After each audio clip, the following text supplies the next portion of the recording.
Hello, hello, hello there, and welcome to our Sisters Keeper, the Tyler Perry Sisters live, unofficial after show. With your good sis, you let her talk TV with, and Your girl Allie Nick, giving it to you when I give it to you, but always in the nick of hold on, Allie, let's do that again because I don't know why, but for me, you were breaking okay. up. Do a Okay. test for me real quick. Talk, just say your intro again. Testing one, two. Oh, and your girl Allie Nick, giving it to you when I give it to you, but always in the nick of time. Okay, cool. Let's do it again because before it cut out, and I don't know if it recorded like Okay. that. Okay.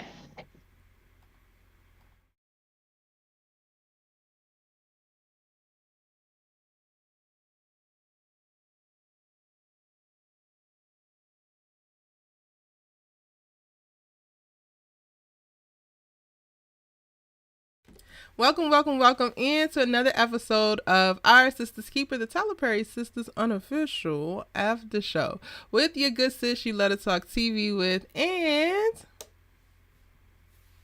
Your girl Allie Nick, giving it to you when I give it to you, but always in the nick of time. always. And tonight, y'all, we are getting into the villains and antagonists within the Tyler Perry Sisters universe. We're going to do a deep dive into them driving conflict for us on the show, and specifically what makes these characters tick and how effective they are as antagonists, which this should be a really, really fun one.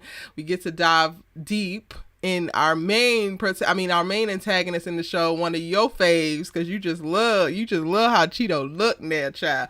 Mr. Gary Borders, Ellie. This is his time to shine, honey. Happy belated birthday, Cheeto.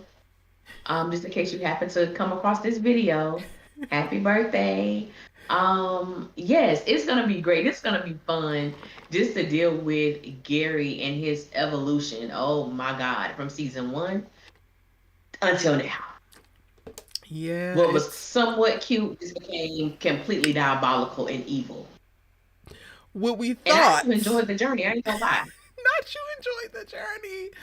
What we I thought was just a simple case of a raggedy ass man cheating on his wife turned into something so much more sinister. And I am just sitting in between seasons 8 and 9, like, how did we get here? But before we get into the horrible. details of Mr. Gary Borders and his journey within the show, y'all, let's define antagonist versus villain a little bit, right? So, primary antagonists are the characters who are actively working against a protagonist within a film, a show, a novel, whatever the story is. And your protagonist is typically your hero, okay? So, for all intents and purposes, our protagonists within the Sisters universe are the women of our Sisters circle, okay? And I would go as far. This is an audible alley because I didn't even put this in the outline, but I would go as far as to just Okay. say the four women of the Sisters circle. How do you feel about that? This was not meant to be no shade to Be Fatima, complete. but when I think about it, and I didn't include this in this outline. Like, we just have bullet points in reference to what we want to talk about tonight. For a long time, under Gary as the big bad, Fatima operated as a big bad for Karen specifically. So we're gonna say the four women are the protagonists, and we'll go from there. I'm in complete honesty. And like you said, it is no shade to Fatima. However, what she was when she was presented and what they kind of turned her into, Yeah, it disqualified her from being a part of the four when it comes to that. So I'm in total agreement. yeah. So primary antagonists, as I said, are the people who are actively working against. Primary antagonists are working against our protagonists. Secondary antagonists, y'all, are supporting characters who are also creating obstacles but might not be as bad. Like, they might not be the most villainous. It's just you creating uncomfortabilities and a little bit of harm here and there, but our protagonist can recover. And then you also have circumstantial antagonists who are basically, or what is basically, the situations that are the conflict and the obstacles up that the protagonist or our main characters are going through. And the thing I wanted to talk about, and it was really important to me, and I can't wait to get your thoughts on it, Allie, because as I was thinking about this outline in like this actual episode of Our Sister's Keeper, I was like, there is a strong case for internal antagonists as well. And for me, I characterize that as the character's own self-sabotaging behaviors. So how do you feel about those definitions? Yeah, I'm in total agreement with those definitions, and also, um, you know, them somewhat being their own. Mm. That is really good. That's really good thinking about it in that way because I think every protagonist on the show has somewhat shown that in some instances. Yeah. And I think that would be great to dissect that and in the ways that they've shown, maybe either subconsciously and even showing how we can maybe be that in our own lives as well. So that was, yeah, yeah, I agree with that. I agree with that. 100%. But we're going to start with the primary villain. The primary antagonist, y'all, is Mr. Gary Borders. And the show pretty much early on sets him up as the primary antagonist. I have yet to, I can't think of any person, place, or thing that was more menacing than Gary Borders within the Sisters universe over the course of these last 8 seasons. Can you? No, baby, he takes the cake. He is number one. He is, he is, he is public enemy number one in these sisters streets, honey. No one has come close. At all. No one has come close. He went from simple love interest with a little bit of complications because you married, finding interest in love outside your marriage, to obsessive stalker, to complete life threatening danger. The evolution was crazy. It was so wild. The the evolution of Gary was just like it's almost like one to be studied Yeah. because it goes to show like Gary everything started off so small and I think some people may have had an issue with Tyler in the way that he created Gary, but a lot of women in abusive relationships, these how things start. Yeah. They start off very small. It seems innocent. Oh, girl, he didn't mean to push me, or girl, I was trying to walk away from him and he yanked my arm, but it's because he was mad. Like, it really showed the gradual steps as to how these villains in our lives or in the lives of those who have experienced something like that, how it starts out.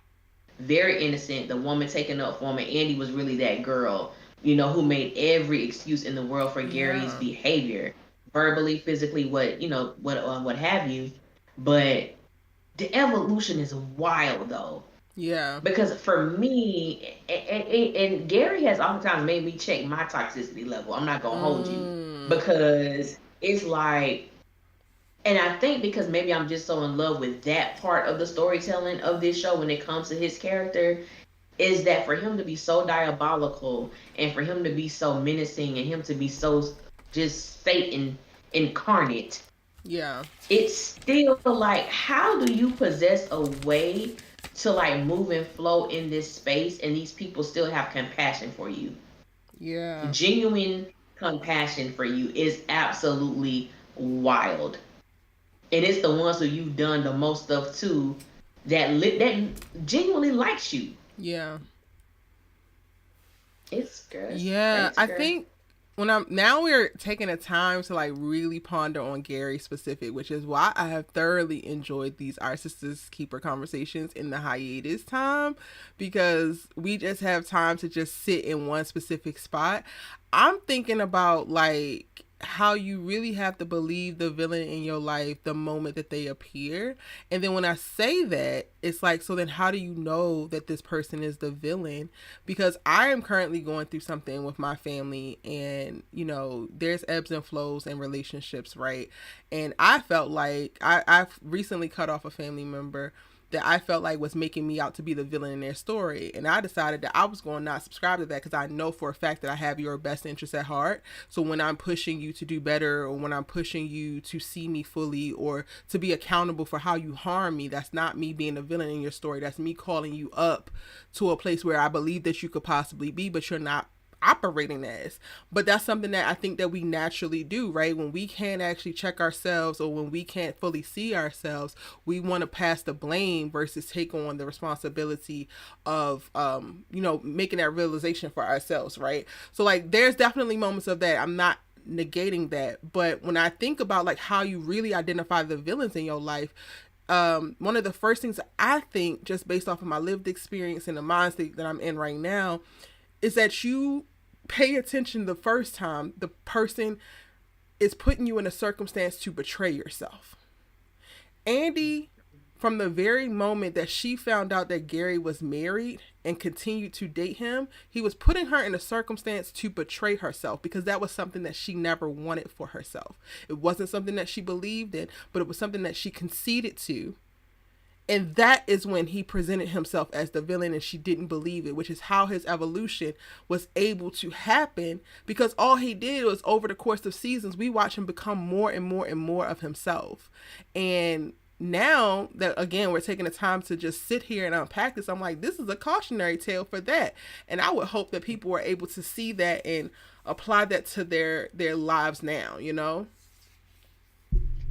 You hit it right on the money. Andy and Gary is truly a cautionary tale, and it just goes to show, like you said, how do we recognize, or how are we able to, see the villains in our own lives from the very first time. And I think sometimes with women, what happens to us is like the villain doesn't show himself until after you've fallen for him.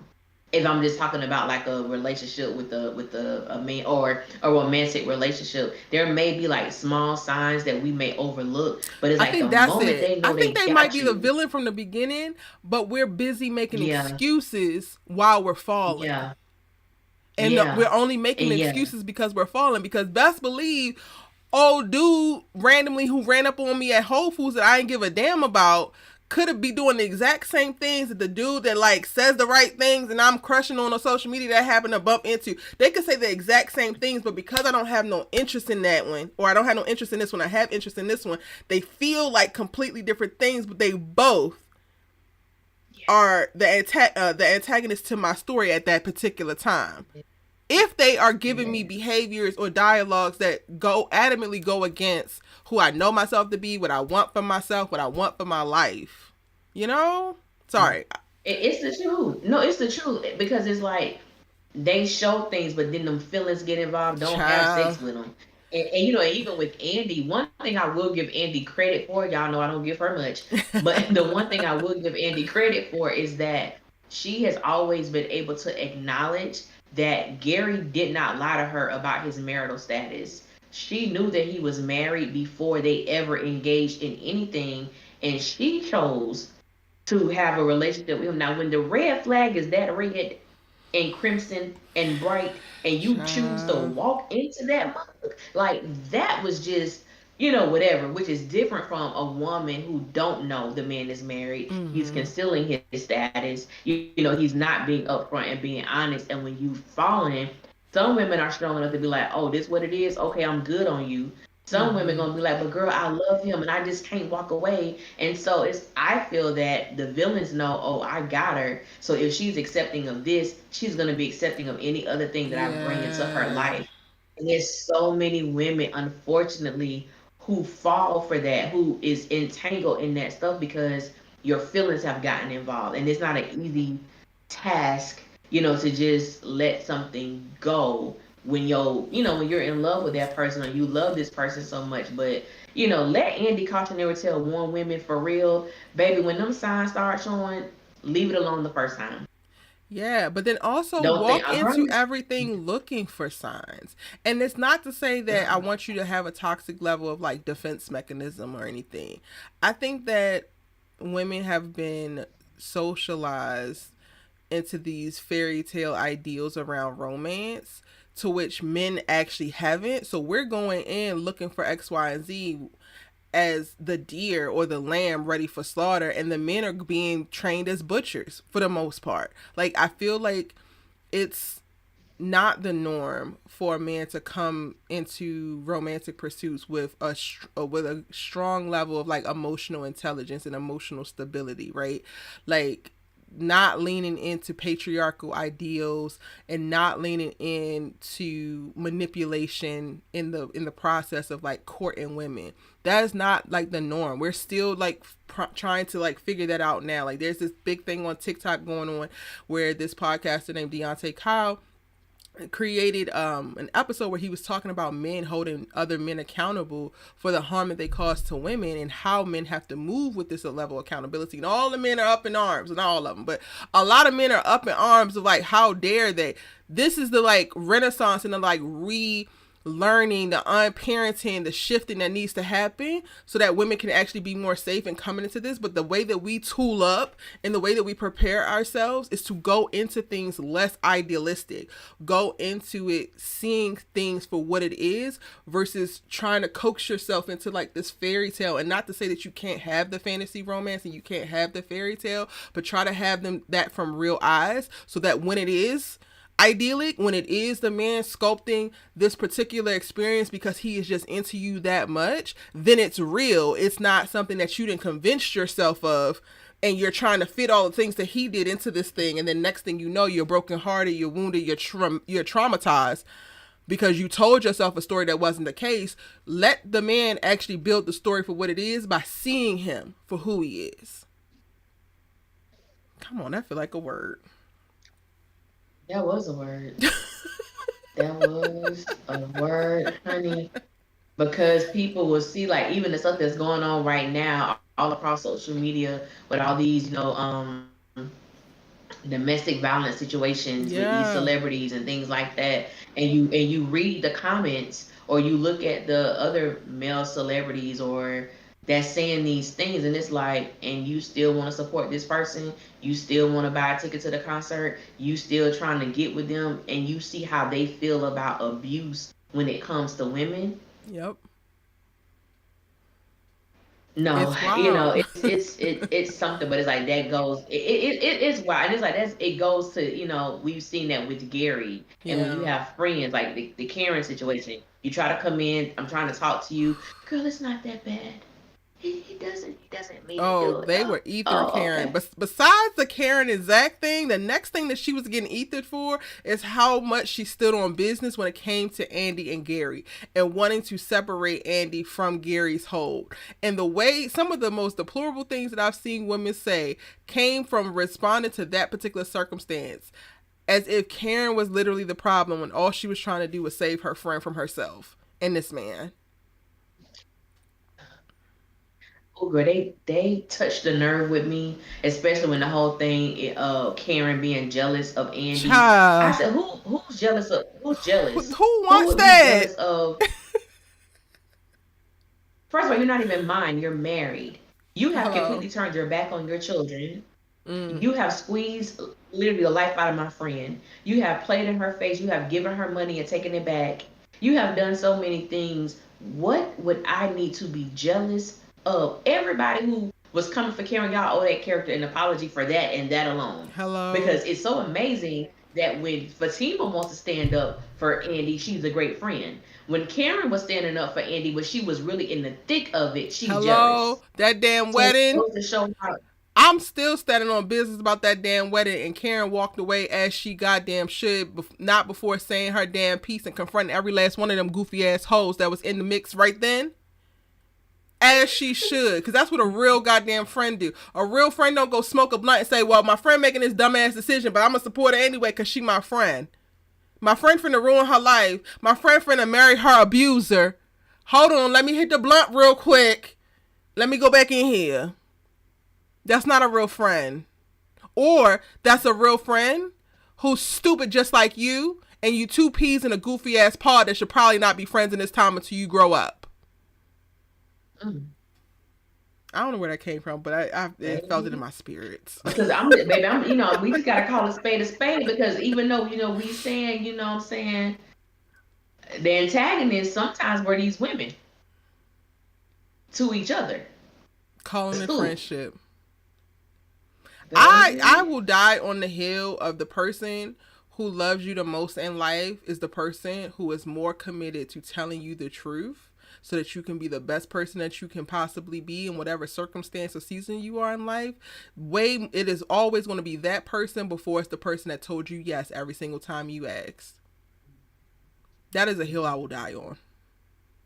I'm with you on that, and it's interesting because that person too is not afraid to lose you. They don't want to lose you, but they're not afraid to lose you. If it comes from me, hey, I got to tell you the truth, and you decided not to be my friend, it is what it is. At least you can say, I may not have liked what she said, liked how she came at me, but I know beyond a shadow of a doubt it was for the betterment of who I was, and I just couldn't see it, at that point. I Mm-hmm. much rather that be the conversation around me than Alicia just going along with what I wanted to do in this moment, and not like I can't even. I don't even know, like, depending upon your age or level of maturity, to be in friendships or to be in relationships with people and to just watch them walk off the cliff. Like, Yeah. I'm gonna try to bring you back. I can only do so much, but get mad. I don't care. Like, there's just certain things I'm just going to say. Yeah. Period. It don't matter if you have. I don't care how you feel about it, but it's like seeing that, and then like going back to Gary with everything that he was dealing with. And I understand that Sabrina and Danny didn't know up front that he was a married man. However, when they found out, it wasn't like I want to hold Andy accountable. Mm-hmm. Danny wanted to hold her accountable because you just didn't know, but you were doing the same thing. And Mm-hmm. it's like, how, you don't care about how this man was treating your friend. And I just think that with everything that Gary showed from the very beginning, with the women being involved, with the women being able to see, pieces of his character coming out, Yeah. there was just no way in the world I could ever root for him and my homegirl being together. Ever. Like, just not ever. Mm-mm. Ever. But that speaks to, I guess, what made the Gary character compelling in the early seasons. Let's talk about some of those things because he definitely had charm. He definitely had sex Mm-hmm. appeal. It was very attractive to Andy. But he was able to manipulate situations to his advantage seemingly with ease and talk his way out of so much. He had very genuine chemistry with Andy despite all of the deception.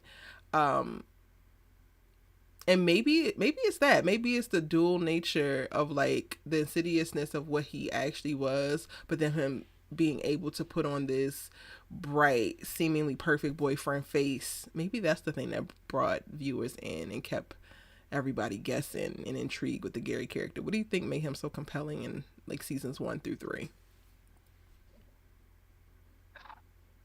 Um, I'm gonna say when he became compelling to me, or what made me have some grace for him, is when we found out what happened to his mother. Mm.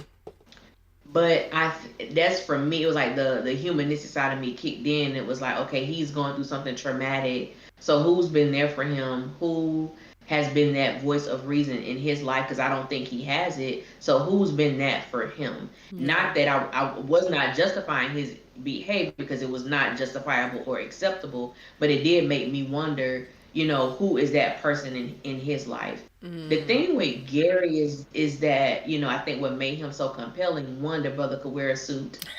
And when you are attractive, when you have money, that tends to put you in a different space Yep. than someone who may not be as attractive and may not be banking like that. So we knew that Gary had a way of providing, and he also had a way to make her feel good sexually and look Mm-hmm. good while doing it.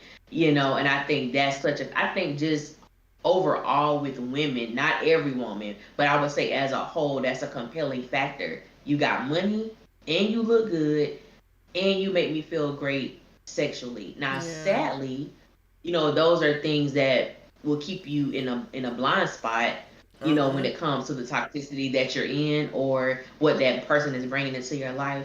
I think another thing with Gary too. Gary just had like gift of gab. Yeah. Like, he really had a gift of gab, and I knew that Gary was on another level when Andy caught him with the sex therapist and the model who was straddling him. Mm-hmm. And baby, he flipped it around and got mad at you and was asking you if if somebody else had been in your bed and he can't get it up with you no more. Why when you walked I, in with somebody on in your bed on him, like, huh? Eric, I would never. Ooh, in your bed, Somebody, Drew Hill said somebody sleeping in my bed, but he messing with your head, girl. messing with your head, honey. I can't even get it up right now. And you got some chick straddling you Mm-hmm. on my bed, in my bed, on my. Just the way that Gary was able to like flip certain things, and Yeah. I just was like, and his ability to lie, and Yeah. even when he got caught in the lie, he was still able to maneuver. He swore up and down that Jasmine was his first wife, up and down, until we found out, no, brother, you was married before, but you got the marriage annulled. And what you didn't, it didn't last long, but you were married before Jasmine. What? And he didn't say nothing. You It was lie, like, you no lie, you biggie. lie, you lie. Girl, I'm just like everything, just everything. Like you literally pulled Andy panties down and was like, why, or pulled her skirt or whatever you did, and asked her why her panties was on inside out. And then you got so pissed, you called some other woman who obviously you were boning. Then you gonna come back and tell Andy, I was just that was just a joke. That was somebody from the gym. No, That no, was just the like joke goes crazy. Like, what do you mean? That was just the joke. The way I would be in somebody's prison. This is why Erica knows herself so well. I could not.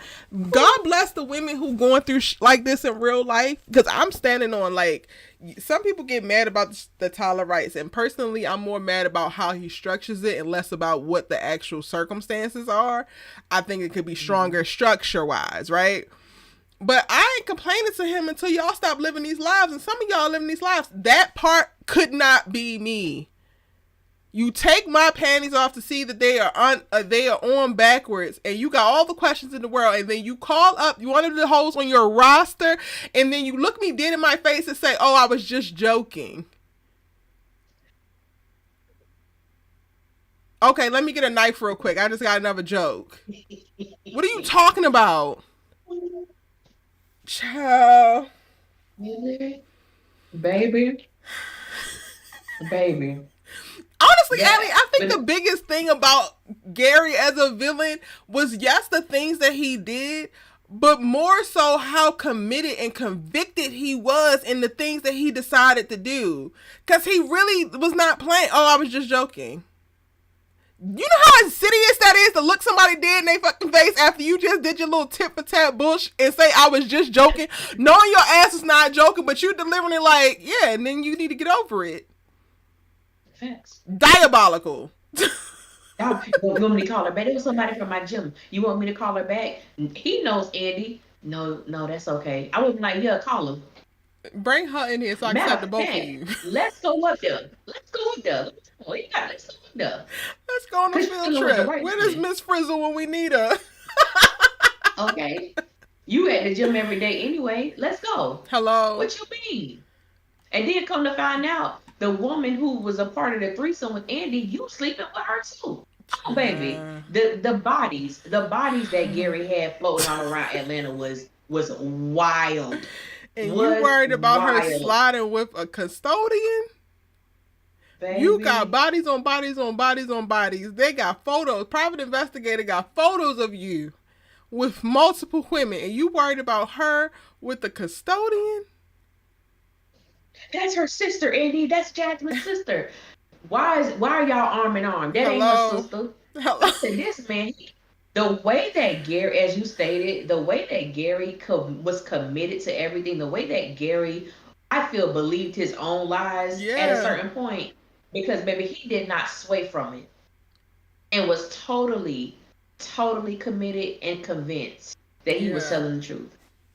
Totally. And I mean, I guess Which that's is how good. we arrive, in season 7 and 8 with a full-on psychopath, because we get the progression. Like seasons 1 and 2 is the cheating husband and the manipulator. Seasons 3 and 4, we Mhm. escalating in possessiveness and control. Seasons 5 and 6 is physical and emotional abuse. Until we get to 7 and 8, where it literally is full-on psychopath. If I can't have you, nobody else will.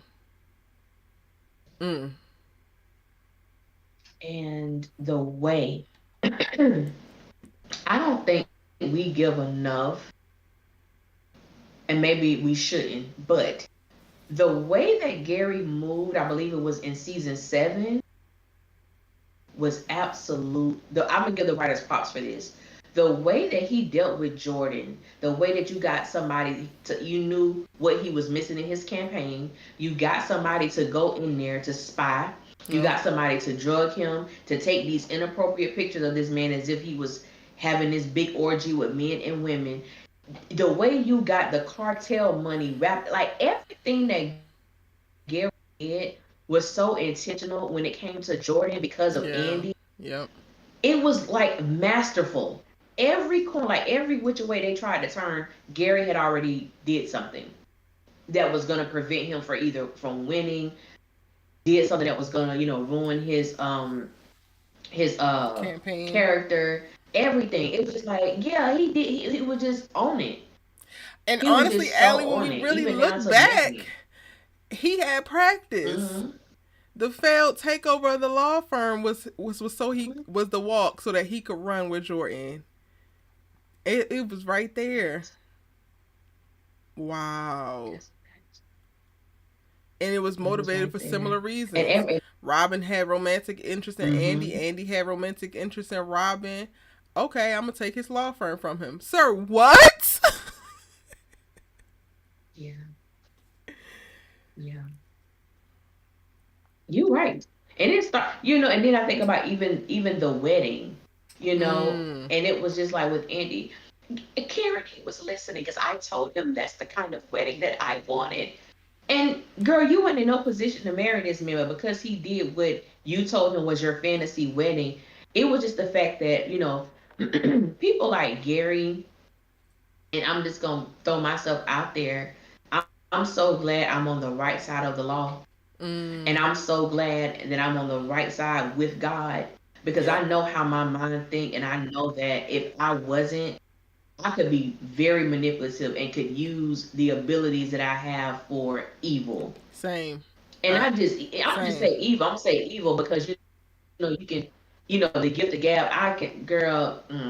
I don't want to even prop it up, but I'm just glad I'm not that person because you can really make a lot of people fall because of the gifting that you have, and people just can be compelled to it, attracted to it, whatever it is. And Gary definitely possesses that. A hundred Like he, percent, the way Allie. I feel like he studies women. 100 It's percent. so scary. Like he studies women. Mhm. Yeah, Yeah. and it's like when you go in, right, and we're asking women to go in with your eyes wide open to see the man for who he is versus who you are projecting him to be or you feel like his potential could be. The part of that also is paying attention to how he pays attention to you. With Gary, the things that came back up of what he recalled from Andy of her likes and dislikes were always things that he could manipulate and use to his benefit. He didn't remember the mundane things. We ain't never seen him bring you a coffee. We ain't never seen him order your favorite takeout. We ain't never seen him do certain things that will 100% just be him serving you. But now all of a sudden he's been listening all along because he gave you the wedding, the shotgun wedding that you wanted. When you described it, I ain't think that you described it as a shotgun wedding. You might have described an elopement, but you ain't describe a shotgun ass wedding. And when is it coming about? Yeah, Eddie, like let's be for real. These type of people are dangerous just in how masterful they are in the art of manipulation. And I agree with you 100%. I think that my levels of empathy and my levels of effective listening, if I was a more terrible person, it would get treacherous out here in these streets. It would get treacherous for some people who I could potentially bring in for the sole purpose of whatever the hell my agenda was. Because a lot of you hoes are very easy to manipulate. Okay. And when Erica say hoes, I'm gonna call men hoes. Oh, But everybody's a y'all, hoe. some of It's y'all it's men, gender neutral hoes. yeah, it's in the neutral. I'm just saying for me, it's the men part because there was this guy that we were cool, like we hit it off very well. I knew that he had a girlfriend, and I was like truly attracted to this guy, and for whatever reason, he felt very comfortable sharing with me like some really deep things like with childhood trauma and just Mm. certain things about himself. And if it was Alicia about 15 years ago, Lord. it would have been it Up. would have been like you said, to use to my own disposal for my own benefit. And because I did genuinely like him, and he was dating somebody who was younger than us, I'm just like, why the hell are you with her? And she was white, so I definitely didn't care. So Right. I'm like, I'm sorry y'all, but it was the truth. I'm like, I Hello. really didn't care about that, you know what I'm saying? But it was like, I knew that if I played the cards that I truly did desire to play, I would have broken them up because one, you're dealing with someone who's older. I definitely Mm. have emotional intelligence. I can relate to what you're dealing with abandonment issues and so on and so forth. So when you're in a position to where you have to make a decision about, okay, do I lean into my desires, or do I really put this person's, needs above my own just nasty desires. You know what I'm saying? Mm-hmm. Like it shouldn't even be a thing that I'm thinking about. But those things happen, and when you have someone like Gary who doesn't have a moral compass, because a lot of people walking out here ain't got no moral compass, and there's nothing that is 100%. anchoring them, so they're able to do all of these things where it affects people in a negative, in a negative way. Yeah. And with Gary, like he has that. There is absolutely no anchor. He has like it's almost as if Gary doesn't have a conscience because he doesn't think about it. He's not remorseful about anything. And I know, like moving along, when I think about when we're talking about the wedding and his divorce from Jasmine and how that shifted his focus to be solely on Andy, because you're not with Jasmine and you damn sure ain't thinking about your kids. Yep. So all of your attention, all of your affection, all of your I need you is with Andy Barnes. Yep. So now you're doing all this crazy stuff, as you stated, like you're listening, but you're doing things. You do the shotgun wedding. I'm gonna get you the engagement ring that locks, and you need my ring to unlock it. Yep. Everything about his character with Andy was so controlling and manipulative, but he knew at the time he was dealing with a woman who found all of those things sexy. Yep. Not knowing no It's like, better. girl, not knowing no better, Which no spoke better. volumes, honestly, I feel like, about the Andy character, because for us to get just the rumblings and like the legends of like Andy in college and her abusive relationship, and then her to go through this whole Gary saga, it feels like she hasn't learned, which is interesting, but a conversation for another day in another video, because we just focusing on the villain that is Gary Yeah. Borders in this one. Um, some of the turning points within his character for the progression of this villainous evolution that we discussed, I think, are the divorce from Jasmine and how it intensified his focus on Andy, his increasing willingness to use violent acts and threats, and then the blackmail wedding, and complete abandonment of any redeeming qualities, or to your point, like the moral code, like there's no conscience, there's no morality, and that got progressively worse. Is there anything else that you feel like were tentpole moments that really showed turning points in this um, continued degradation of what could have been a solid human man, and now has him, floating around in degeneracy and villainous ways? It's so many. The fact that it's so many things that Gary has done. I think about when he called Aaron on the phone. What could have been taken as a genuine, maybe humanistic moment that Mm-hmm. Gary was having, he was lying out. And I try so hard to be a good person. I try, Yeah, he was like when and the girl lying, bold face Cheeto. lying. Bold face line. But the way that his choices in that scene to me was like, well, has Gary really been? No, nigga, no, you ain't been trying. But the way that he played that, it was like everyone that's connected to Gary in a personable way, he manipulates them emotionally, even with Aaron. And that was the Yeah. first time I think I had seen them. Yeah, because we didn't know that they knew each other until Yep. that moment. And it's like you were willing to either to harm yourself to gain sympathy from Aaron, possibly to gain sympathy from Andy after you gonna send her up the glory. So it's like you were willing to do all of that, go to the hospital, have him come check on you. Just the way that Gary is emotionally just harmful to everybody in his orbit. Yeah. Everyone. And then you play on, I think about Aaron, you play on that relationship because this is a perceived man of God. You met him in the men's group. You know that he does have a sense of compassion and grace towards you. So you kind of use that to be manipulative. Because I always thought it was interesting that when Karen would speak to Aaron about Gary, it was almost as if Aaron didn't know that person. Yeah. So it's like, what, you got different personalities? Hello. Like, what are you doing out here? Like, you're just a different person to everyone, which we find that out because then we end up meeting Penelope. We meet these other people who Gary is connected to, and you become something different to everybody Yep. that you meet. Yep.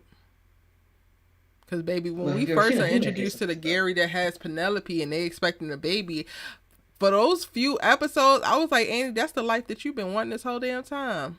This man literally Yeah. been giving this girl that for 3 years while dragging you by your thin ass edges through every parts of the lands of Atlanta and the outskirts where he left your ass in the country because he tried to isolate you.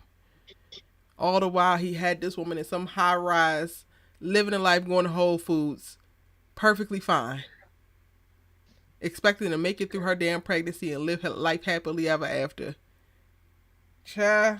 Yes. Yes. Andy not enraged enough for me.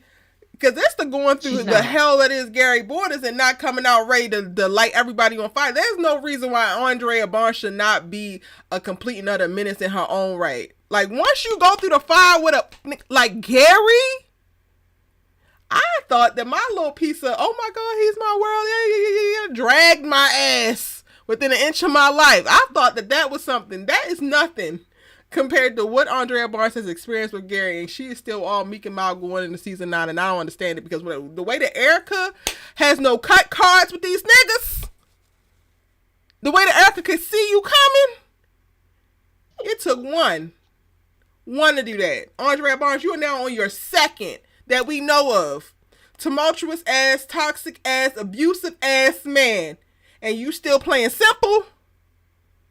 Again, it's ain't about her. Let me go ahead and relax. Y'all know it'd be a gateway at any given point in time to read Andy for filth.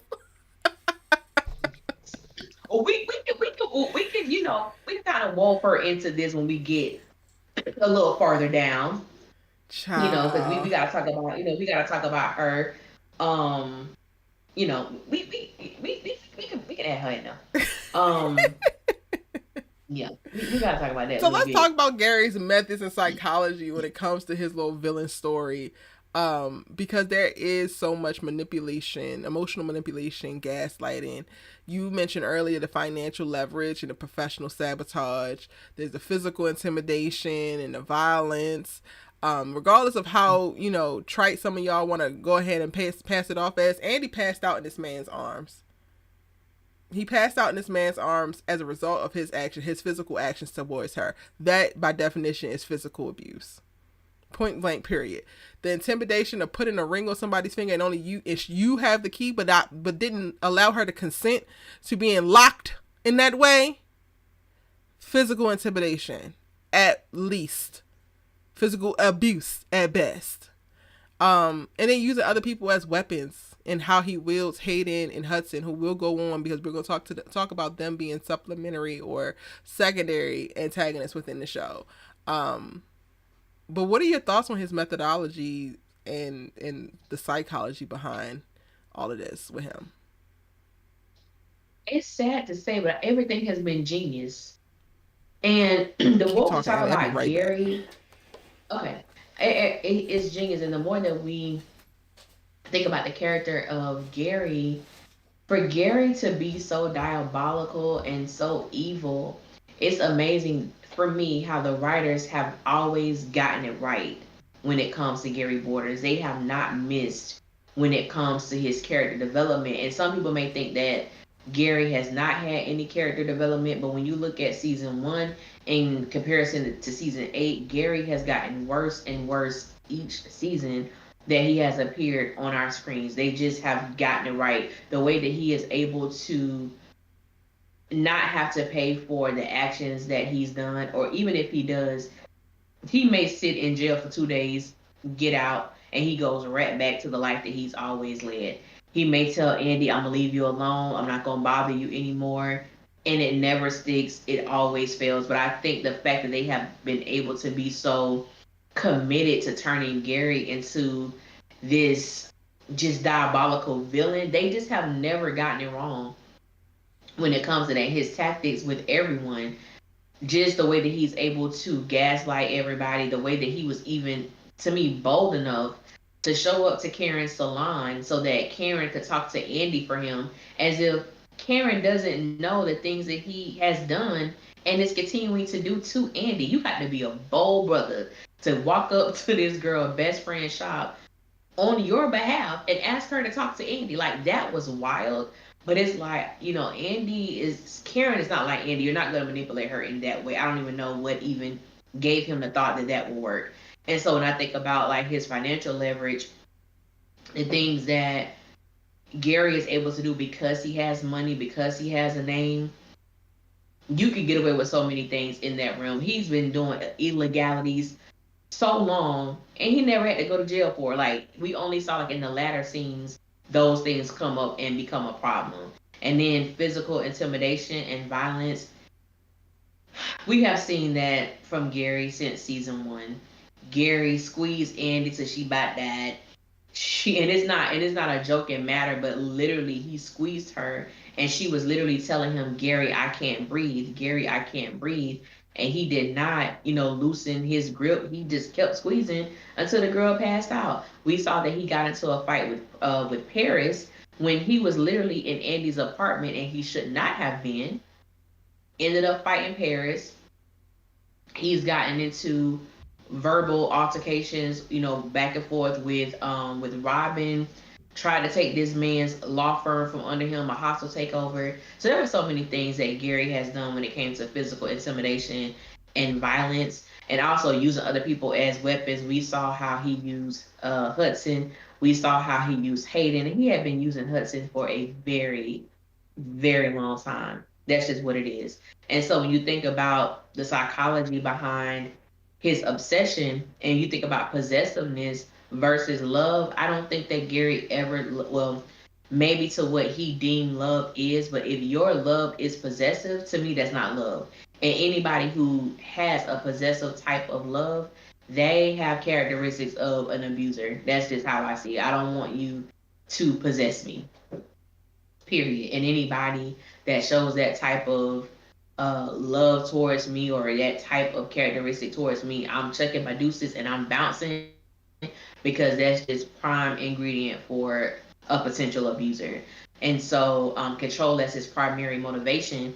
And we see that throughout this entire series, Gary has used control to motivate everything that he does. We saw that with Andy and the shotgun wedding. We saw that with him purchasing this home, trying to isolate her, have her out in the middle of nowhere. We saw that with him fighting Paris, having an issue with Andy possibly moving on. He wanted to be in control of every aspect of Andy's life when it came to her job. You literally trying to doing a hostile takeover is wild. Like, when I think about it, that is absolutely wild. But when you have someone who operates in manipulation and control, they will do just about anything. And then talking about control and manipulation, and when those type of individuals are met with rejection, oh my gosh.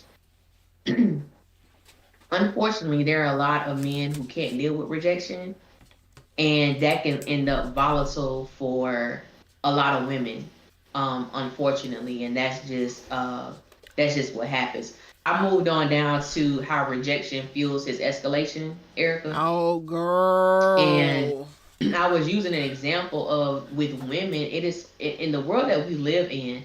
It is so dangerous to even be honest with somebody. If you're not Mm-hmm. interested in a guy, like people who operate in characteristics of control and manipulation, I said those are people who those are two main ingredients for abusers. And A hundred anytime percent. those things are prevalent, I'm chucking deuces and I'm bouncing because I already know what's next. And so Yeah. when you deal, and so those people, they don't handle rejection well. And unfortunately, we have heard so many stories of innocent women being unalive because they didn't want to give someone their phone number, Mm-hmm. or they didn't want to dance with somebody. And so you have women literally who would give fake numbers just so they can leave with their life. And that is wild. Yeah. But Gary is that type of person. You know, if He you reject is. him, there's a possibility that he's going to harm you in however way that he sees fit. So dealing with, someone who's possessive, and you got control, then you got manipulation, and then you add rejection in there, it's not a good recipe. It always gonna end in destruction. For real. Like for real. And that's sad, but it just is what it is. Hopefully we can get to a place where it's not, and I think that that requires men to be accountable for other men, and creating a culture where that's not okay, where that's not the definition of manhood or masculinity, because so much of what I feel like is described in like popular culture of like what masculinity is so much of the toxic behaviors and mindsets that have absolutely nothing to do with if you are a real man or not, and more so to do with how much dominance you can project, which is ridiculous. But yeah, his rejection definitely fuels the escalation as we watch his progression from trifling ass Negro to full on psychopath for sure. But let's talk about his impact on the Sisters universe, because his presence not only affects Andy, with her character development, her trauma, but it also puts a strain on Andy's friendships. It also, forces other characters, like, for example, Aaron, to come to his defense and try to see the good and help and change. Or it calls for Fatima to find a way back to what she is known to be a thing that's more prevalent within her family that sometimes she has communicated she's running away from. Like many of her heaviest moments of like violence and contention, aside from like Hayden, has been in going to bat for Andy against Gary. And his characters definitely have ripple effects across various storylines. That they have. And I instantly think about the situation when they found out about Penelope. Karen over here home minding her pregnant business. They get in the car. We gotta go to Karen. We gotta go to Karen. What she Why? gonna do? Didn't Why y'all you wasn't over y'all there? telling her that she was a raggedy ass friend and she was still never gonna be shit after she walked out of the wedding the first time? Why you gotta go tell her anything? Why we gotta go there? Danny, you was the one. We gotta go to Karen. Karen is at home minding her business. She good and pregnant, so she couldn't go to the spot for the barbecue. She home. Y'all didn't even bring my good sister plate, At and she all. eating for two. Then gonna come over there. Am I not marriage material? Girl, go home, Andy. Go Go home home, right Roger. now. Go home, Roger. Then you Immediately. got Karen on here. Of course. Of course you're marriage material. Of course. I said, baby, we are in season, what was that, season six, seven? And we Mm-hmm. still have Karen over here pacifying Andy's feelings, trying to make her feel good about the dumbass decisions that she's made in her life. We all make them, but girl, bow vowel, Andy. Buy a vowel. It's time for you to move Please. on, sis, because Stand what are up. you doing? But please, please, because it has affected your whole relationship so much. And I talked about this while you were out. Just the mere danger you could have put your friends in when um Lord, what's the man? When Gary had the audacity to show up at Karen's salon Uh-huh. for her to talk to Andy for him. I'm sorry, what? Hello? Now you got this dude showing up at my place of business? No, ma'am. Hell, what about the lawsuit, No, ma'am. right? Jasmine sued all of them as it pertains to All of Gary them. and the emotional trauma that she was subjugated to, Mhm. and put all their asses' names on there as defendants. One, and then the fact, the way that Andy handled that, she never said anything. They had to keep asking Andy, well, what about this? What about that? Mm-hmm. When people want to talk about how great of a lawyer she was, baby, these friends had to ask you too many times what was going on with that lawsuit. Yep. You're not keeping them informed as to what's going on. It was just so many things, as you stated. The people who got involved, the only one that was just wild to me was Fatima, because she was the only one who went seeking after him. Mm-hmm. Everybody else, he went to them, but they just Yeah. happened to see him. No, you going into the fire, Yeah. girl. Go home. Hell, he takes Gary. I mean, now Go he home. takes Zach's money and wraps that up in his Mm, BS. Now Zach is out a couple $100,000, knowing full well yeah. that he was shady and that he was stealing those people money, and he went on to do it to one of Andy's quote unquote friends because anything to get back at her. Like there were so many storylines affected by the presence of this character. Even so, going into season 8 and the who did it, right? Who stabbed Gary pulled everybody into the interrogation room, and everybody now is a suspect in attempted murder. What? Child, Just horrible. Lord, they done been through so much with that girl. It don't make no sense. It don't for make no real, sense. for real. All right, y'all. So we didn't unpack Mr. Borders. Now let's get to some of the other antagonists that we have seen come through our sisters' halls, to various Yes. degrees, right? And with various impacts. First and foremost, we're going to talk about Jasmine, the scorned ex wife, because for the most part, in the first 2 seasons, she was very heavily driving the Gary drama and the Gary conflict, being a part of that whole antagonist system for Andy and ultimately the sisters by way of their connection to Andy. Um, Targeting Andy as the other woman is so crazy because I think that this is some of not Zach, Tyler's most masterful work with the series, because we start out with her coming and seeking refuge in Andy because Andy just helped her friend get this divorce, and we just think initially like, oh, she's a woman done wrong. So to find the plot twist of like she's Gary's wife, and we know that Andy is not getting the relationship that she should be getting. She's only getting sex at 5 o'clock in the morning before his gym workout, and this is the actual woman who's also suffering by way of this man's actions, only for her to now flip it once she discovers that it's Andy and become a part of the villainous duo of like, it's me and my man against you, even though it's your man against you just a few moments Mhm. ago. That to me was totally chef's kiss. But yeah, she definitely turned antagonist and targeting Andy as the other woman, and she used so many different tactics, which made it so interesting. I think that that's the thing that made the Jasmine character compelling for me, is that she was confrontational, she provided threats, it was physical violence, it was twist even in that. What are your thoughts on her in the whole antagonist hierarchy?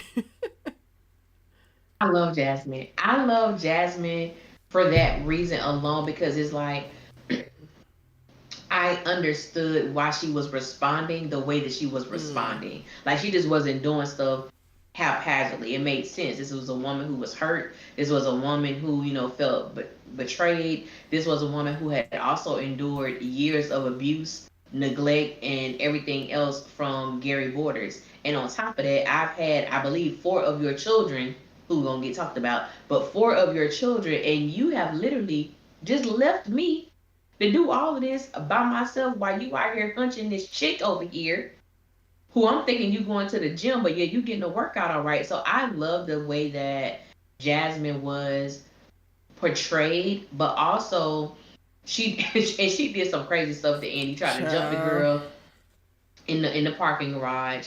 You connected with Morris and Bellamy and try to bring her down, make her lose her job. You did all of these things. And then I think also what was so interesting, after the, y'all know Erica loved to talk about this child, when Gary threw Jasmine over that. thing, and He she hit, threw she her fell in off that the top car. of a parking She garage said alley. she He Erica yeeted her say he threw her ass off. off the top. He he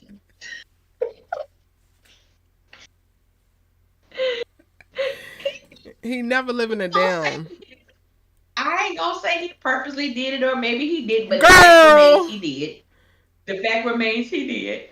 And what I found to be the humanistic aspect of Jasmine is that even with all of that, and even after everything that she did, she still warned Andy, and she was not lying with the things that she said. So it's like the I guess the levels of processing you have to do to this is the woman who you were just trying to take down, who you have done all these crazy things to, and now you are actually helping her. You are warning her. You are being her warning before the destruction. That says a lot about Mm-hmm. Jasmine. But then they had to end it with, well, before we get to season 8, we had to end it with Jasmine breaking into Andy's home and Andy waking up with a pum pum in her face. Child. Like the things that Andy has endured with Jasmine, it was something. And it's like I believe Jasmine went too far. I absolutely did, but I understood. Mm. A I'm woman like, well, what are drove you to doing this for? Because I crazy. don't think that you. Yeah. Yeah, because it's like she don't. I think we're beyond the fact of her actually loving Gary and wanted to be with Gary because she was messing with Morris. We found that out. So I don't think she wanted to be with her. I think that this was a woman who had had enough. You've Mm-hmm. been playing with me for years, and I don't finally snapped on your behind because I didn't take Jasmine being that chick. The chick that we saw that's Mm. gonna jump Andy, I didn't take her to be that person, but sometimes baby, You you can play with have the wrong somebody that take person, you there. and then Yes, they be ma'am. ready to go to prison. That's why I don't date these men right now. I And got to be very specific because I'm going to prison. The moment I give a damn yeah, about you you have. and you play in my face in these ways, Yeah. I'm going to prison. Yeah. So you're right, Allie. It's a Now the whole thing lot of I don't breeding. understand is when she got with Hudson. That part was a twist that I never really bought into because please, what do you mean, Jasmine? This little weak ass man, Hudson, girl, please. But everything else, yeah, you can. There is something to be said about like Gary pushed her there. Mhm. Men gotta understand it's a lot of brandies in the world. And if you Hello, don't know what I mean by brandy, it's a whole lot of thin line between love and hates out here. These people living their life, ain't trying to bother nobody. you better leave Even them where tell they you, at I cannot be, baby, I cannot be hurt. I cannot be hurt. It won't be good for nobody. at all. Oh, and you think they playing. And then the moment that light switch and they got you shot in the arm and in a tub full of water, she told you. I The don't feel bad for you. She the told you. opposite of love is not hate, y'all. Hate is way closer to Thanks. love than what is the actual opposite of love. The opposite of love is indifference.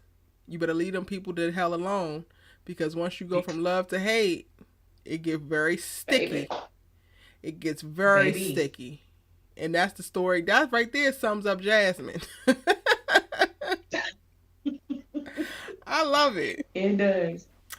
All right, so let's It talk about does. Hudson because that was the biggest issue for me. When they brought her back, I was excited to see her come back, especially as a villain. Because you know what, girl, finish your mission. You know what, damn right. And Andy ain't learned a damn thing. So you know what, a win is a win. But then seeing you align with this goofy ass underling Hudson with his goofy ass backstory, that's where they lost me. They really lost me. I think that they wanted Hudson's character to be way more complex than he actually wound up being. His position as Gary's assistant and enabler, okay, thought is provoking. It makes sense. A good setup. His role in supplying the drugs and facilitating Gary's schemes really helped to usher Gary into, the full-on psychopath that we get to see. Cool. Insider knowledge and access to Gary plans makes sense. He could be the one to turn on him 100%. But when you add in Jasmine and this black woman in high school loved me so much, that's where they lost it for me. And ultimately, I think they wound up undermining Hudson as a real villain in the story because his backstory is so all over the place that I can't even respect him anymore. Yeah, I agree with everything that you said. That's how I felt too, because especially in season 8, we were given the material of, is Hudson behind this? Because he's acting too territorial. Is he in love with Gary? So it's like they kind of started off good. Then, as you stated, we get to the end, find out he is connected with Jasmine in a romantic way. Definitely don't believe that. Like every man that we've seen, and it's only been Gary and Morris, but these have been men of power. Hudson does not strike me. He's not a man of power. You're a do boy. So I don't see Jasmine intentionally connecting with him. And then, as you stated, the way that story went with the high school girl who didn't pick on him and meant so much to him, and Gary was the person who unalived her. It was like, and how much time have you had to take Gary up out of here? And you Right. still didn't complete the mission. So it Literally. did, as you said, it undermined everything. It didn't make sense, because if we were going to really depict him as a villain, let him be a villain to the end. Yeah. And it just didn't. It just came off weird to try to see him in this place where he got the little pum pum, and now I'm running this. No, I don't believe you. At all. I don't believe you. I don't believe you at all. And And you're the fact one of that the Gary ways didn't connect the dots. at all. And if you really wanted him out of here, you supplying his drugs. The F word is real. That would have been an easy takeout, and nobody would have been the wiser. Please. Now, So yeah, he got Hayden, on the lost. other hand, that has been a very interesting fall from grace and fall into villainry, specifically aligning alongside Gary's ass. Because when we first meet Hayden, and you did a really great job of reminding me of this, so I had to go back and rewatch. Like, he was not the villain, he was not the antagonist. He, for all intents and purposes, he was the ally for the black women in the office, and yet here we are. Wow. Can't even let us get one. Can't even let us get one. And because I was like, I was like, I like Hayden. As you stated, when we were introduced to him, hey, he cool with Fatima. I need you to do me a favor. I need you to help Andy. Bet. Went to Sabrina house, met with her. I'm gonna do everything I can to help you. Okay, cool. Even warned Andy about Gary and who he was, and I'm just your friend. But everything shifted when Andy told him, I ain't your damn friend. And I'm like, Andy, you ain't got to be that mean to that man. This man out here looking Mm-hmm. after you, protecting you. He done blocked Gary car in so Gary couldn't follow you. Like, Hayden was really doing his big one. And baby, the fall from grace, when it came to Hayden, it happened so swiftly. It did. Like a It thief in the happened. night, It honey. happened.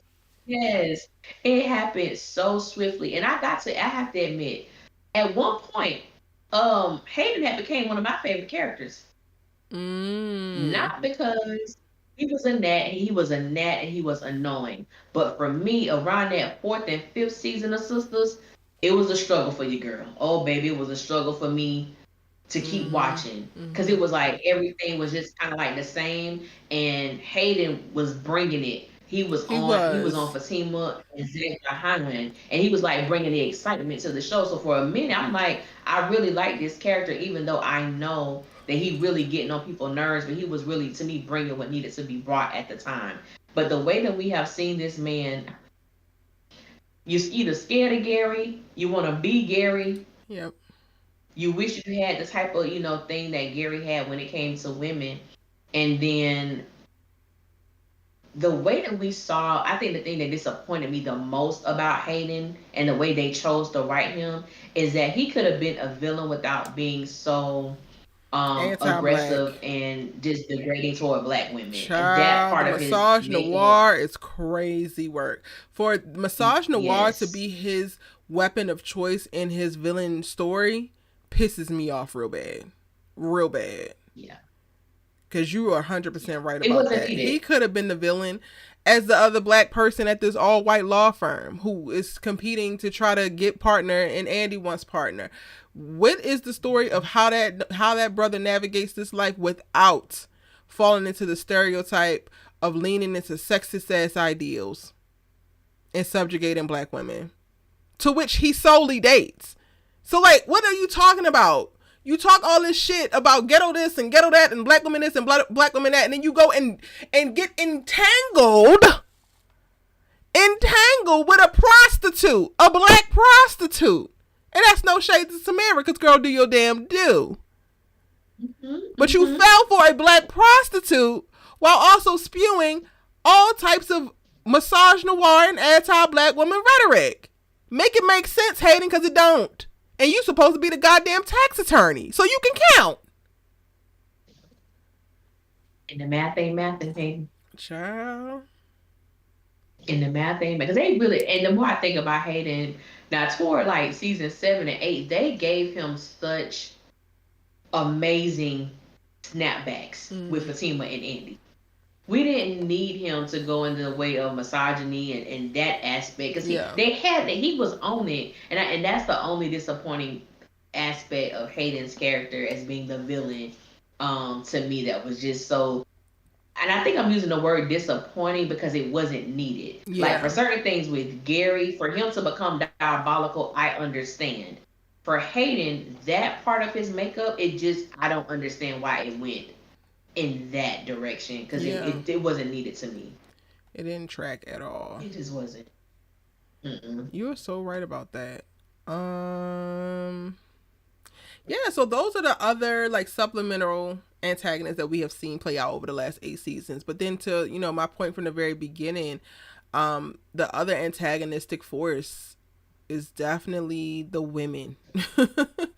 These women have been their own Yeah. antagonists at various points within the course of the 8 seasons that we have watched this played out. The first and foremost is like the ways that self-sabotage manifests, the decisions that they have made creating additional conflict within their lives or within their story, committing to and not breaking patterns of toxic behavior and poor choices. We can look at Danny as the poster child for that, right?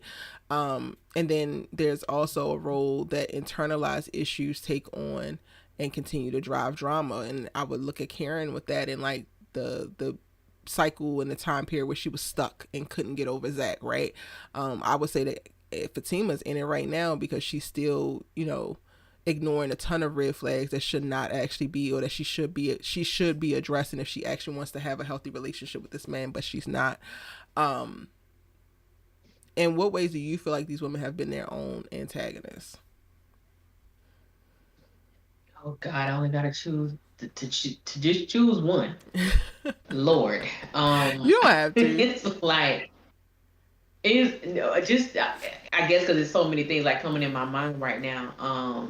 Just with Danny, and we just talked about her, but it's like one of those things where you think about with her and Tony. She couldn't say some of the things that she did with Preston because Tony's black. So there were certain things she had to do as far as like the self sabotage. You are creating things in this relationship that really doesn't exist. And we see her do that with not only Tony, but she does it with everyone who she's in relationship with. And it's never her fault. It's always the other person. There's never any accountability Mm-hmm. when it comes to her actions. And we see her do this with everyone, which in the end, it costs her relationships or intimacy. And I don't mean intimacy with sex, but the closeness that she may have with people. Because I feel like people keep Danny around, but I don't think there's anyone close to her. So your Mm. consequence is the distance that people have. Like you around, you cool, you my girl, but you know, and keep you at arm's length. Um, Yeah. Yeah. with with Sabrina, this I think just not being committed to her own growth in the sense of not being flat footed in what she believes. She's so easily swayed, which causes the sabotage. Even having Calvin as a friend in her life, I'm not excusing the things that he may have done, but because there was such a, oh, he wears panties, oh, he does this, he does that. So everyone's voice seems to have a level of Mm-hmm. hierarchy in her life to where her voice takes a dive or her interest takes a dive because of what everyone else thinks. And I think that that plagues her when it comes to just any type of dynamic. There is a like even with Q and Maurice. Like Sabrina had her oh God, what's the word? She had her I cannot think of the word, reservations. She had Mm-hmm. her reservations about that. But then, you allow Maurice to say, "Oh, girl, he just this and he just that." But you can see something, Yeah. and that, to me, that's sabotaging too. Like my friend, and you didn't have to go to jail. Neither did your friend if you would have stayed firm in it. And Karen, we saw how that played out with the whole Zach thing. Thankfully, our sister has been healed, delivered, and set free from the foolishness. But Mm. was in a of being stuck, we did see that cycle continue to happen, in her life. So every woman, and Andy, I think we talked about her a lot in this video. So, we could see the areas of her life where it has been a roller coaster of self Yeah. sabotage. Yep. And the heifer ain't got off yet. We look up in the sky, we still gonna see Andy She buckled don't want to be in free that roller coaster because she ain't hopped off. She don't want to at be free. all. She don't want to Don't be save her. free She don't want to be saved. at all, She y'all. don't want it, girl. It's so damn terrible.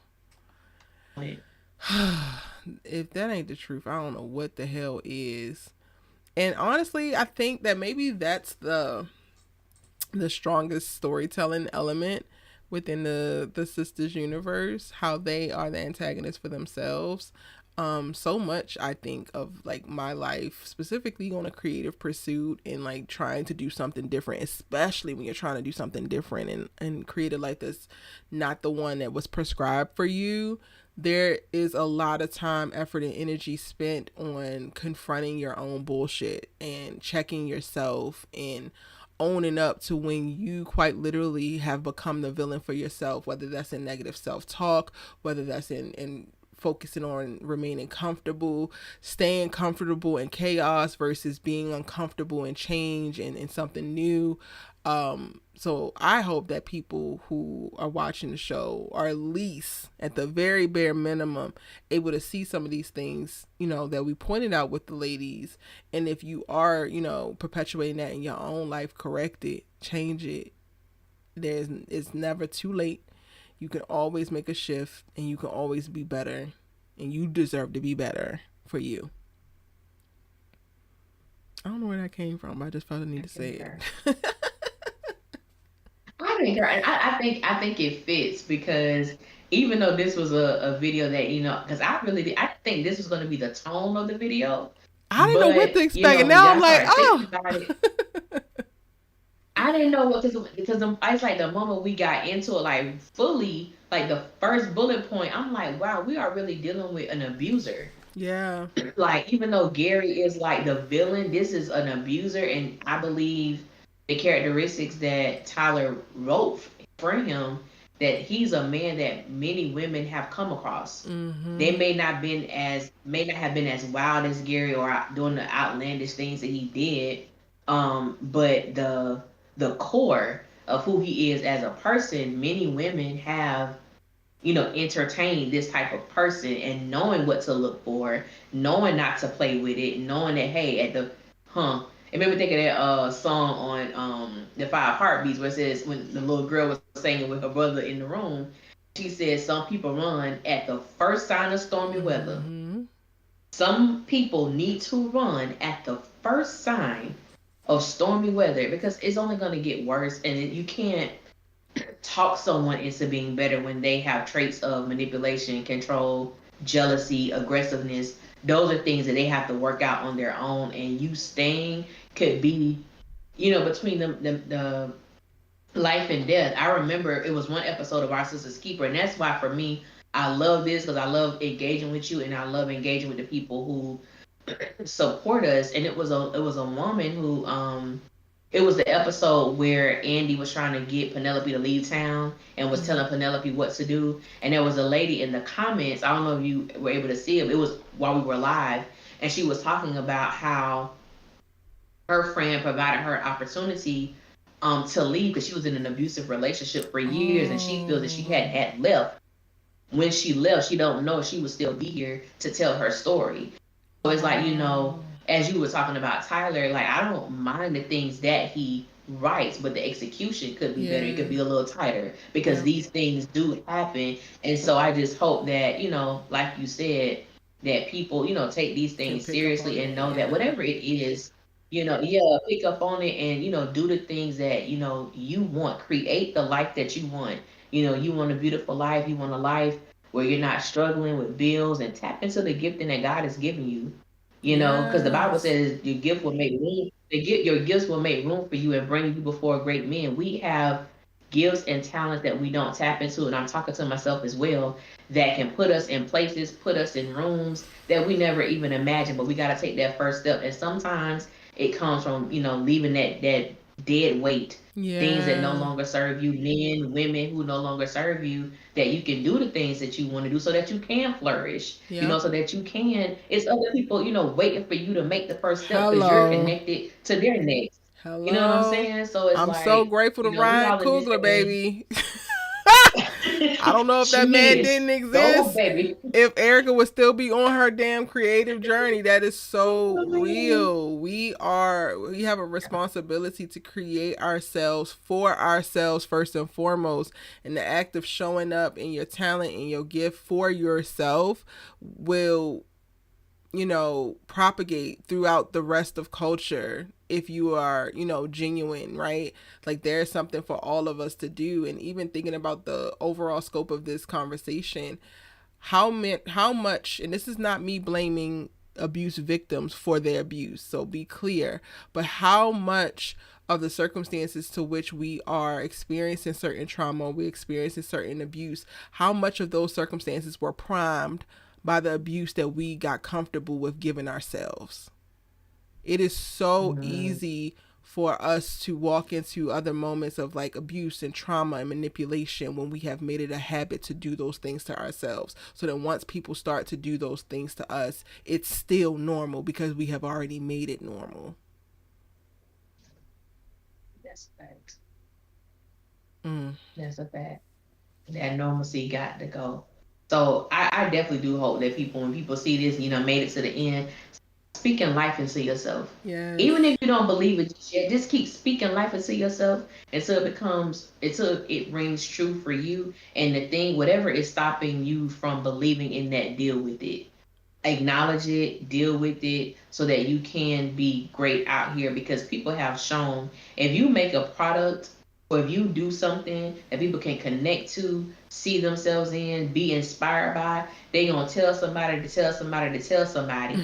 To me, cause Sinners, baby, that was like word of mouth. Everybody was talking, and the thing with it, whether you Child. liked it or you didn't, what people was like, well, what got all these church people talking about this movie? And the movie wasn't what people was saying. Half the people who was talking about it didn't even go and see it. They were just, speculating. But it was such a great film, and it went to show. And I was inspired by the mere fact that he makes the type of movies, he makes the type of films, and tells the type of stories that he wants to tell. Yes. Period. And there is a power Period. in that. And he's authentic and Yes. committed in it. Everything else works Yes. itself out. All of what we have seen and become like beautiful revelations and cultural moments for us as black people was literally built off of him deciding to tell this story in this way because he wanted to, and because I want to honor my uncle, because I want to speak to our connection to the continent, because like I just watched Ryan's short films last night. The ones he did in film school, Locks and Fig. And even with a 6 minute short and a 14-minute short, it was still so profound because of the care that he took for the subject matter, and like how he decided that he wanted to show and say what he was going to say with the films that he made. And because he has shown up for himself and his gift, and he is honoring his voice in that way himself, right, in this way, and all the people that he cares about in the way that he chooses to, there are thousands of people who will now believe that they can, and for me, have reaffirmed that I can and I should and I will. Baby, we gotta take good care of ourselves. One, first and foremost for We do. ourselves, but then but behind that, because we all need each other to be operating at our best for ourselves. Absolutely. I Absolutely. hope y'all enjoyed this episode. Y'all catch this, we recorded this early because Allie and I are taking a little bit of a break before we go into this new season. And this is the episode that's supposed to premiere the week after my birthday. So this week I'm running around frolicking in nature. I don't know what I'm doing specifically. I'm planning between a camping trip and like this like surfing week, so I haven't decided on it at this moment, but just check my social if y'all want to see what the hell Erica is doing. But I'm definitely checked out the whole week of my birthday. I don't want to hear nothing about these damn shows, so everything that y'all getting are pre-recorded. But I hope that you enjoyed the episode of Our Sister's Keeper just as much as we enjoyed recording it. Make sure y'all go and check out Allie, and if you haven't subscribed to her, at Allie Nick Official. Anything that you want to add, Allie? Yeah, man. Check out the page, Allen Nick Official, like Erica said. I am on Facebook at Alicia N Hall, at Instagram, Allie Nick Official. And y'all, just go over there because I got my books for those who don't know that I write. I need to start pushing that more. I do have three novels that are out that you can purchase on Amazon or that you can purchase directly from me. I will provide the links under every video from this point on. Come And on. like I was saying, I was talking to y'all, but I was talking to myself too because I do a lot of things that I do not share, and I need to get out of that. So this is my step on applying what I just told y'all to do. So make sure y'all check us out on our individual pages. Erica been doing a great job, like I said the last time, with Beyond the Gates. So y'all get on that. Make sure if you're not watching Beyond the Gates, I beseech you, my brethren, you need to be watching this show. What are you doing? What are you Go doing? watch it. What you doing? Yes. Go watch it. Yes. Thank y'all so much for tuning in with us. And we're going to see you next week for another episode of Our Sister's Keeper. We're almost to season 9.